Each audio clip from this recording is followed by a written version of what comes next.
Bonjour, moi c'est François Rainville, je suis architecte de solutions chez PCD.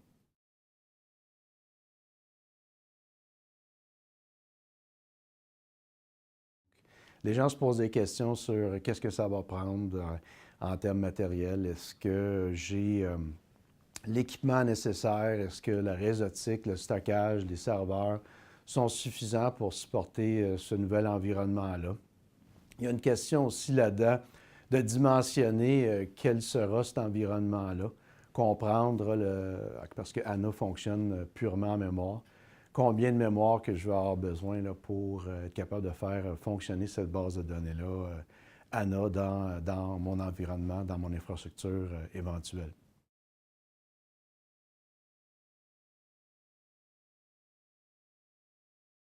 Au début, le mode appliance, les gens s'en allaient dans cette direction-là parce que, dans le fond, SAP ne leur donnait pas vraiment le choix. C'était la seule façon que SAP pourrait contrôler la qualité d'un environnement ANA, de s'assurer que ça performait bien. Donc, on s'en allait dans un mode plus appliance. Donc, c'était dans les tout débuts d'ANA, qui était là peut-être 3 ans. C'était la façon de faire pour mettre en place un environnement de BD ANA.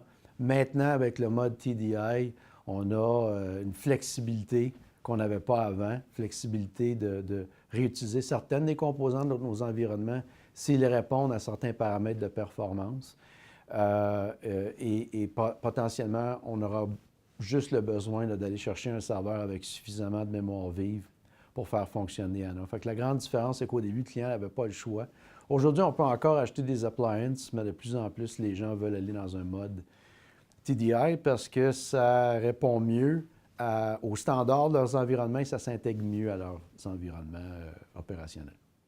Les deux choix, dans le fond, que les clients ont aujourd'hui, c'est basé sur deux technologies de processeurs.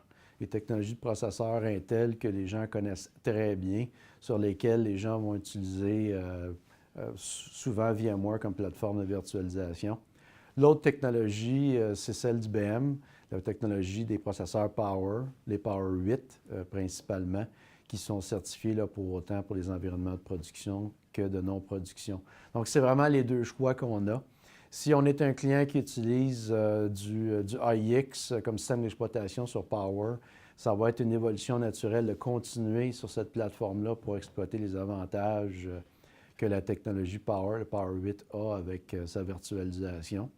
Si on est un client qui n'utilise pas Power, qui utilise plus des plateformes Intel, bien, on va probablement s'en aller dans cette direction-là jusqu'à temps qu'on atteigne certaines limites de capacité et de flexibilité que dans le monde Intel avec VMware, on a un petit peu moins de flexibilité puis de capacité en termes de maximum adressable au niveau mémoire pour une machine virtuelle, par exemple.